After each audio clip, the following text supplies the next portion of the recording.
Hi guys! Magandang gabi! Welcome back po dito sa Gandara SRU channel for Showbiz Update.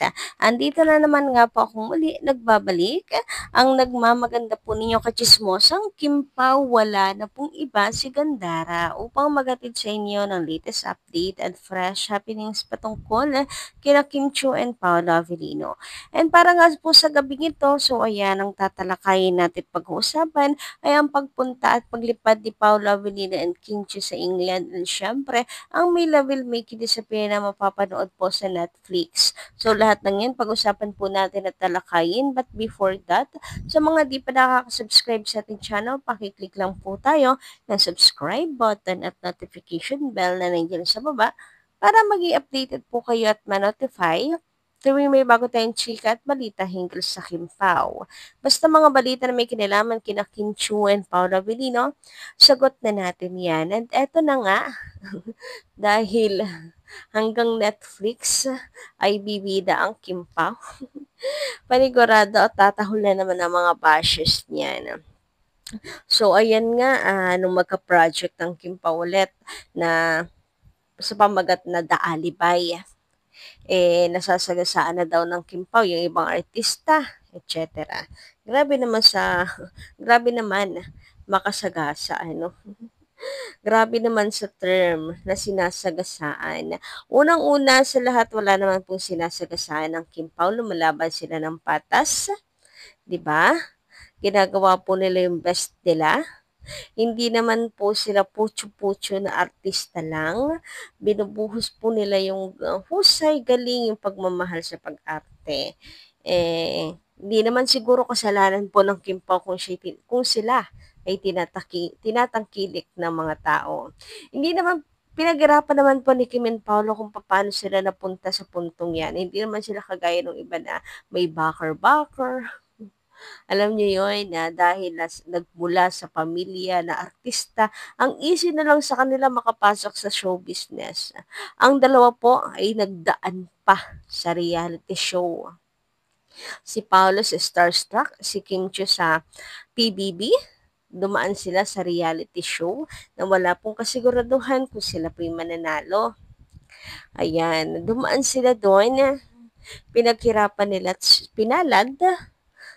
So, meaning, walang pandadaya naman po ang Kim Pao. Pinaghirapan nila bawat step kung saan sila naroroon ngayon. So, paano silang nakakasagasa? Nakakasagasa siguro yung ano, may binayarang gantong tao para paltan si ganto't sila na lang ang bumida. Hindi naman ganun eh. Sila yung pinipili mismo. Sila yung pinipili para kumampan sa ganitong role, sa ganitong istorya. Anyway guys, mapapanood nga po sa Netflix ang My Love Will Make You Disappear, and I'm so excited for this. Sa July 10 po yan.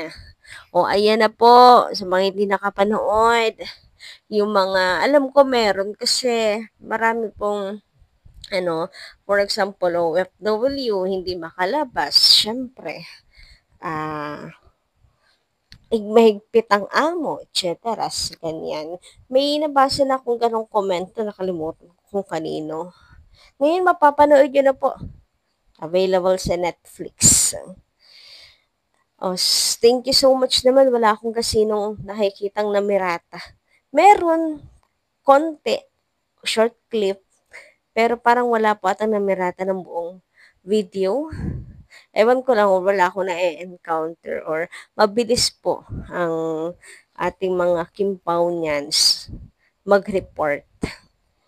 So, ayan, mapapanood po sa Netflix and I'm so excited. Samantala, speaking of blessings, Kim Pao, lilipad din po pala ang Kim Pao pupunta sa England for ASAP. Abangan din po natin yan. So, dito sa picture na to, wala pong Kim Pao dito. Wala kayong makikitang Paolo Avellino dyan. So, bakit nga ba walang Paolo Avellino? Tanging Kim Chiu lang, pero Kim Pao ang pupunta sa England.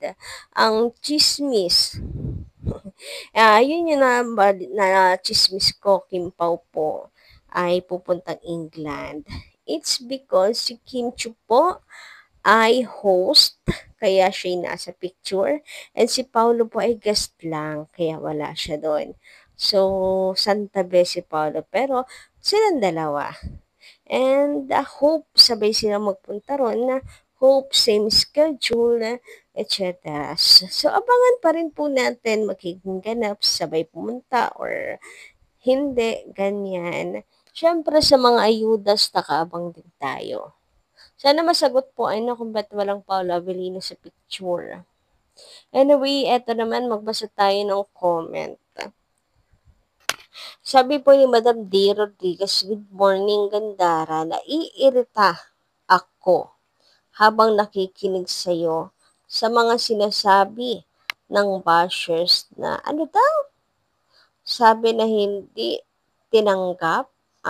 Yung sa other girl daw po, hindi tinanggap yung project. Ay, hindi. Unang chika, ang unang sabi ay ano, bakit Kim Pao na naman? Bakit hindi nyo unahin yung mga nauna nyo ng na-line up, nauna nyo ng binalita? Bakit hindi yun ang unahin? Bakit Kim Pao na naman? Kung sa bagay, hindi naman daw po tinanggap ni Ate Pearl. Kita niyo yung contradiction doon. Ano, bakit hindi yung naunang project yung unahin niyo? Ba't hindi yung nauna niyo na i-announce? Tapos sasabihin ko sa bagay, hindi tinanggap. Girl, paano uunahin kung hindi nga tinanggap? Pero question dito ni Madam D. Rodriguez, anong hindi tinanggap? Wala naman daw pong nababalitang gano'n na may project siya, ganito, ganare, ganyan si ate girl. So, ayan nga daw. Anong sabi na hindi tinanggap? Bakit? Wala naman tayo nabalitaan na merong project yung idol nila. At isa pa, ewan ko lang kung saan nila kinukuha yung mga pinagsasabi nila. Hindi ko maintindihan. Halata lang na naiinggit. O na BO-BO na lang ang kapitbahay nating Inglaterra. Kawawa naman masyado silang nilalamon ng pagkainggit. Kaya kung ano-ano na lamang ang naiisip sabihin. Minsan ayaw kong pumatol pero hindi maiwasan. Sala na mga sinasabi. Makakontra na lang. Kung sa bagay, hindi daw magandang isang pelikula kung walang kontrabida. Yung mga bashers na yan ang kontrabida sa Kimpao or sa buhay ng Kimpao. Dapat talaga gandara, wag na lang silang pansinin. Lalo ngayon na umami na sila, Kim and Paolo. Maging masaya na lamang tayo. Ipakita sa kanila ang ang triple. Ipakita sa kanila ang triple ang saya ng lahat ng Kim Pao fans. Kaya dumami lalo ang bashers, pati Mother Earth nakisali. Isa na rin siya sa bashers. Gusto na rin maghabol. Mag-happy-happy na lang tayo, Miss Gandara. Wag na lang silang intindihin. Magkakasakit na lang sa mga yan. Sabi ni Angge, ka-smile lang na may kasamang pakyut. So, ayan pati daw si Mother Earth, nakiano na rin, nakikibash-bash na rin, nakikisali na rin. So, walang, yun talaga. Kasi nature naman na nila po yan, naguluhin at maging kontrabida sa buhay ng Kim Pao yung mga bashers na yan. So, wag na lang din po talagang patulan, wala po tayong magagawa sa kanila. Papatulan kung below the belt na siguro para pagtanggol sila Kim and Paolo. At the end of the day, we're not fines for nothing, di ba? Hindi tayo naging fines at solid Kim Pao para lang sa wala. So, dito tayo, of course, to defend them then. Lalo na kung alam natin, hindi naman totoo. Lalo na yung mga kinakalat po nila about kay Kim Chu na etc. Napakadesente ni Kim tapos kung ano-anong paratang sasabihin na malandi, mga agaw, pali-aligid, ganyan. napaka-imposible naman po nun, eh, dalagang Pilipina si Kim pagdating sa mga ganyang bagay, 'di ba? Anyway, hanggang dito lang muna aking update. Thank you so much po sa pakikinig. Kita-kits sa susunod kong chika. Maraming salamat.